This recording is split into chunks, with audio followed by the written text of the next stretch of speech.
everybody, welcome back to my channel. If you're new here, hi, this is my first video that I'm starting, so I hope that you subscribe to my channel. I am 27 years old and I am the owner of LFOS in Florida, and I am a home daycare provider. So I wanted to give this video out to you guys because I know a lot of people who want to start a home daycare but don't know where to start. I was that person.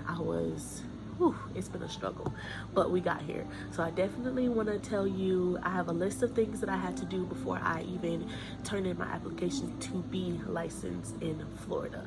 So first of all, Florida, you have to be licensed. You can't be registered. So you will have 2 visits from DCF a year to check to see if the kids are safe, to see if your house is up to date with the safety and rules and regulations and all that good stuff. So if that's something that you're interested in, please stay, please keep watching, please subscribe, please like, and I really appreciate it. So here we go. So the first thing that I did was I had to make sure that I had my 45 DCF hours and classes done. I used to work in centers and daycare, so I already had that anyway, but if somebody is starting out fresh, you definitely have to have your 45 plus hours DCF training classes. So that's something to think about. Research it. It's about $10 a class. You have to take the class online, and then you have to go to either Polk State or your local school. One of my babies is about to start crying. Yes, so you have to get that before anything. The second thing I had to do was my Cpr and First Aid. That was $100. So you can do that online and just have your certificate ready. This is everything I had to do and had to turn in with my application. So this is definitely a must, a check off that you need to have done before even start your application. The next thing I had to do was have a fire extinguisher in my house. I actually put it in my classroom, so it's right there if anything happened. I had to have the fire marshals come out, and that was about $80 for them to give me. Well, I already had a fire extinguisher, so I used that one that I already had, and then he just checked it, make sure it was up to date, all that good stuff, and that was $80 for him to come out. Okay, so let me give you the backstory. I'm started my home daycare in my family's house. So my mom and my dad and my grandma stays here. So the house is pretty big. It's 5 bedrooms, 3 bathrooms. We have like this little, I'm gonna do a room tour soon also, so you guys gonna see my room. I just ordered a whole bunch of new toys, so I'm gonna do a toy haul also of all the new toys that I got for my kids and my daycare. So I live here with my mom and my dad and my grandma. So first of all, he had to write off that it was okay for me to start a business in the house because he's the owner, which that was nothing.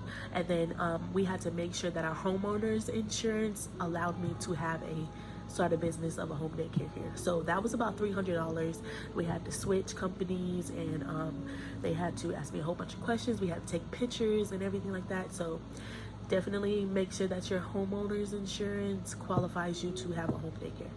The next thing I did was file for an LLC for my business. So my business is, like I said, LFOS. That's the abbreviation for it. And I registered my business as an LLC. That was $125. I also did a fictitious name. It's not required by DCF, but if you don't have a fictitious name for your business, they will put your name that everybody sees when they type in daycares around me. Your name would be your last name, family, daycare, home. I didn't want that for my business. I didn't want that to be the name, so I did a fictitious name, and that was $50 to name it LFOS. Another thing that I had to do was a business account. So you definitely need this if you're going to be taking state-funded kids. That's when you get paid a month by the state, and it's guaranteed income. The parents have a copay that they pay you each week, but then you get paid from ELC, which is ELC in Florida, Early Learning Coalition. You have to put $100 in checkings, and you have to put $100 in savings for that business to start it off. So that was $200, obviously. To qualify for ELC, Early Learning Coalition, you have to have a curriculum that you're going to be using for the kids. The cheapest one that I found was Funny Daffer because I make my own curriculum, so I just have to have this one on file. I take things from that curriculum and I use it within the day, but mostly I use my own as I'm teaching them and everything like that. Funny Daffer is something that you print off each week. It gives you the whole thing and you can print it off and you stick it on your wall, your parent board, whatever the case may be. So that was $100 for the whole year. So this thing was general liability insurance. You have to have that for your business, for your daycare, and just find quotes, find who is cheaper. I have a $1 million policy, and I pay around $174 a month for that policy. So it does go up for how many kids that you're allowed to have, but in home daycares you can only have 10 kids as the max anyway, and if you are a large home daycare, you can have 12 kids. So it'll go up a little bit more for those extra 2 kids once if I decide to upgrade to the large, which I probably won't. Another thing is my setup and my toys. Now, this right here, guys, you do not have to go all out for your first time. I didn't go all out. I went to local garage sales. I found things on Facebook Market. I found toys. Everything that I started off with, I bought from, it was secondhand. I bought from somebody. So that was around $1,000. Everything that I got, from the changing table to the bookshelves to basically everything in the classroom that I got, that I thought I needed, that I thought I wanted. So it doesn't have to be, your budget doesn't have to be $1,000. You can do it with $500. You can do it with, $300. It just depends on how good you budget and what the deals that you find. So keep that in mind.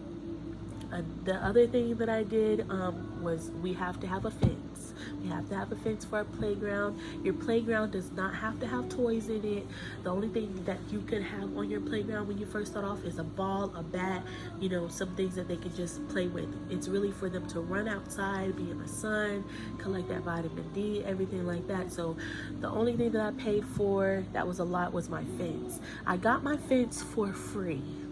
Okay, I got my fence for free, but the materials that we needed to complete the fence, because some of them wore out, half of the fence was in water. So yes, its materials are not cheap. Oh my gosh, like I said, I got the fence for free. I ended up paying $1,200 for the materials on the fence that we needed to complete the fence.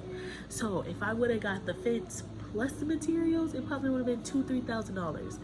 So mine was $1,200 for that fence. Our minimum for a home daycare is 4 feet. I only got 4 feet. You can do 6 feet. You can do a privacy fence. You can do whatever you want. I just got the minimum, the maximum, because I was ready to start. So $1,200 for that. The next thing I got was a printer. You definitely need a printer that scans and everything like that, because you have to be able to print out stuff when DCF sends it to you. If they need anything else, you need to be able to scan it and send it to them as a PDF. So you definitely need a printer. My printer was $60. I have an HP, and I even got enrolled with the HP ink, so they send me ink whenever my printer is out for $11 a month. So another thing is your application fee. You don't have to pay this fee yet. Once you turn in all your paperwork, they pass everything, they accept everything, then that's when you go ahead and pay your application fee, which my application fee was $50. Baby proofing. That is a biggie. That is a biggie. DCF looks for this. They want to make sure that all the plugs in the wall are covered. Your TV is mounted, or they can't pull on it and the TV falls on them. Your shelf is mounted to the wall. Your changing table is steady. Like, baby proofing your whole entire house, you have to do. It's not a lot. It cost me about $300 because I went overboard, honestly, but it probably wouldn't cost that much. If you're going to be on the food program, I had to pay for food out of pocket for the first month, and then they reimbursed me the money that I got for the food program.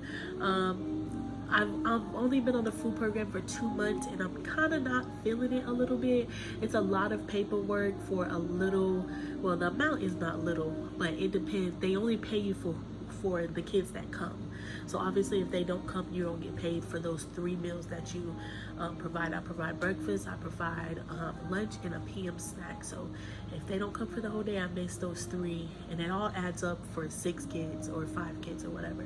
So honestly, these kids nowadays, they really don't eat real food. So the food that I'm cooking, they're not really eating it. They basically only eat the junk food that I get, you know, like their snack, their Cheez-Its, their vanilla wafers, peanut butter crackers. I'm looking up there because that's my stash up there. But as far as they only eat probably like 5 meals that I feed them, honestly, and then the rest I give them something else because they need to eat something, you know. So that's something that you want to think about also. Plus, if you're not on the food program, you can feed them what you want to feed them, and you don't have an extra person coming to your house once a month, and they come check your ratio. They come check, they, you know, they don't really look around, but they look around, but they're not there for that. If you're out of ratio, they let DCF know. So it's like the same thing. Another thing that EOC does, if you're contracted, if you have more than 20% of your children at school readiness, then you have to get evaluated either once a year. If you pass that the first time, you don't have to get evaluated again until 2 years later. They come in, they sit for 2 hours, and they watch how you talk to the kids. They watch are you asking open-ended questions. So it's a little stressful, honestly. I'm actually next week, I actually have my evaluation for the first time. I've done it in centers that I used to work at, and it was so stressful. It was so stressful. I'm hoping that this time it's not that stressful because I know what I'm supposed to do, but it's just the fact that someone's watching me for 2 hours. You know, they do 4 15-minute segments, and I'm actually getting evaluated in the infant stage because I have 3 infants and I have 2 toddlers. So I have more infants than toddlers. So the infant stage is more easy. You just talk to them, you know, tell them everything that you're doing. So that's pretty easy. When they get up, that's when it gets a little harder because they want you to ask the open-ended questions. So sorry that I was rambling. That's everything that I had to do to start my home daycare. So if you like this video, I thought it was gonna be longer than this. It's only 14 minutes, guys. Yes. Please subscribe to my channel. I'm gonna have a lot more videos for you guys. I'm gonna start doing day in the life. I'm gonna do day in the life as a home daycare provider. So you're gonna see everything that we do in a day. You're gonna hear some crying because definitely we have crying every single day. There's not a day I don't have crying, especially with infants. So yes, please, if you like this video, subscribe and like, and tell me what you think at the bottom. If you have any questions, just let me know. My next video will be my daycare haul because my toys come today. Once all my toys get here, I will do a toy haul for you guys and see how you guys can see how I set up, and then I will do a room tour. So stay tuned for that. Thank you so much for watching, and I hope you guys have a great day. Bye.